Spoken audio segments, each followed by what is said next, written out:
یہاں P D M حکومت کہتی ہے کہ ہم نہیں کرواتے 90 دن کے اندر الیکشن. او بھائی, کیا اس وقت کے قانون ساز جو تھے وہ اندھے تھے؟ وہ یہ نہیں سمجھ سکتے تھے کہ اگر آپ الیکشنز جو ہے ایک صوبے میں پہلے کروا دیتے ہو تو اس کے اثرات جو ہے بعد میں ہونے والے الیکشنز پر ہوں گے؟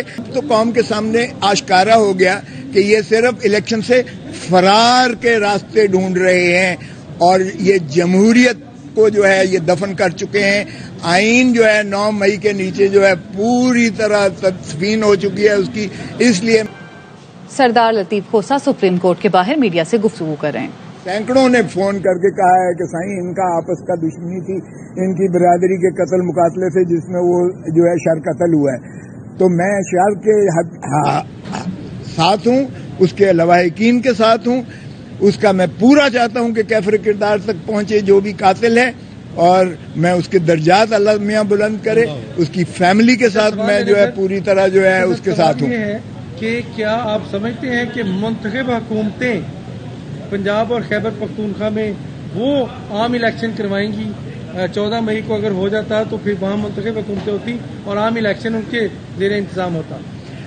دیکھیں, اچھی بات تو یہی تھی اگر آئین اسی چیز کا متقاضی ہے کہ 90 دن کے اندر الیکشنز کروائے جائیں, کیونکہ آئین میں 2 قسم کی کیے گئے. ایک, اگر 5 سال مکمل کرتی ہے اپنا پارلیمان یا اسمبلی تو 60 دن کے اندر الیکشنز کروانا آئینی تقاضا ہے, اور اگر 60 دن تقاضا ہے آئینی, اور اگر قبل از وقت تحلیل کی جاتی ہے چیف ایگزیکٹو کے جو ہے اس کے مشورے پر یا ان کے جو ہے کہنے پر تحلیل کی جاتی ہے تو پھر 90 دن ہے. اور اس لیے آئینی یہ تقاضا ہے. اب اگر کوئی آئین سے انحراف کرتا ہے, آئین کو نہیں مانتا ہے, تو پھر وہ کسی اور ملک میں جا کے سیاست کرے. بھائی پاکستان میں کیسے سیاست کر رہے ہو؟ میں تو حیران ہوتا ہوں کہ جب یہ آئین کے موجودگی میں بھی یہاں پی ڈی ایم حکومت کہتی ہے کہ ہم نہیں کرواتے 90 دن کے اندر الیکشن. او بھائی, کیا اس وقت کے قانون ساز جو تھے وہ اندھے تھے؟ وہ یہ نہیں سمجھ سکتے تھے کہ اگر آپ الیکشنز جو ہے ایک صوبے میں پہلے کروا دیتے ہو تو اس کے اثرات جو ہے بعد میں ہونے والے الیکشنز پر ہوں گے؟ کیا وہ جو ہے نابلد تھے؟ ان کو ادراک نہیں تھا اس چیز کا؟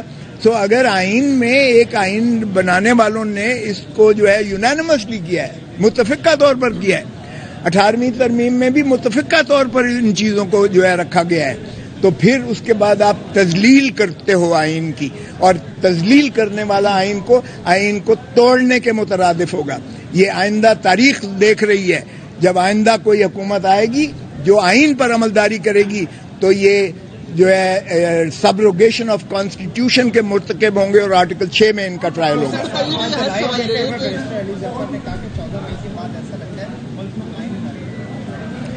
یہ 100% صحیح ہے. اس وقت پاکستان سرزمین بے آئین ہے, اس میں کسی کو کوئی شک ہے؟ کون سا آئین؟ یہ وہ ضیاء الحق والی حکومت چل رہی ہے جو کہتا تھا یہ کیا آئین ہے.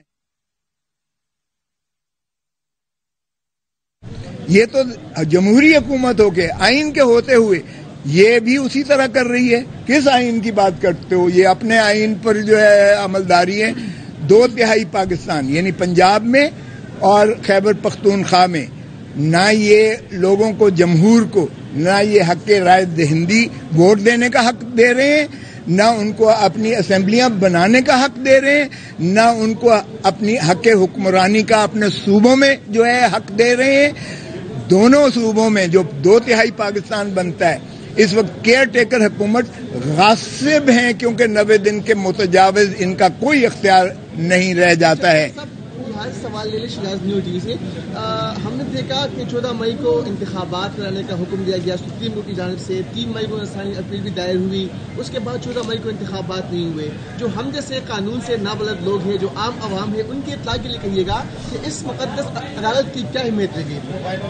دیکھیں, مقدس عدالت سے پہلے میں عرض کرتا چلوں کہ اگر آپ دیکھیں تو بجٹ کے جو آ رہے ہیں, جو پرسوں پیش ہونے جا رہا ہے, بجٹ میں انہوں نے ڈیولپمنٹ فنڈز کے لیے کتنی ایلوکیشن رکھی ہیں, اور انہوں نے کتنے اپنے جو ہے فنڈز اپنے MNAs کو دیے ہیں, کتنے انہوں نے پروجیکٹس پر فنڈز دیے ہیں, اور 245 کی آڑ میں انہوں نے سارے پاکستان میں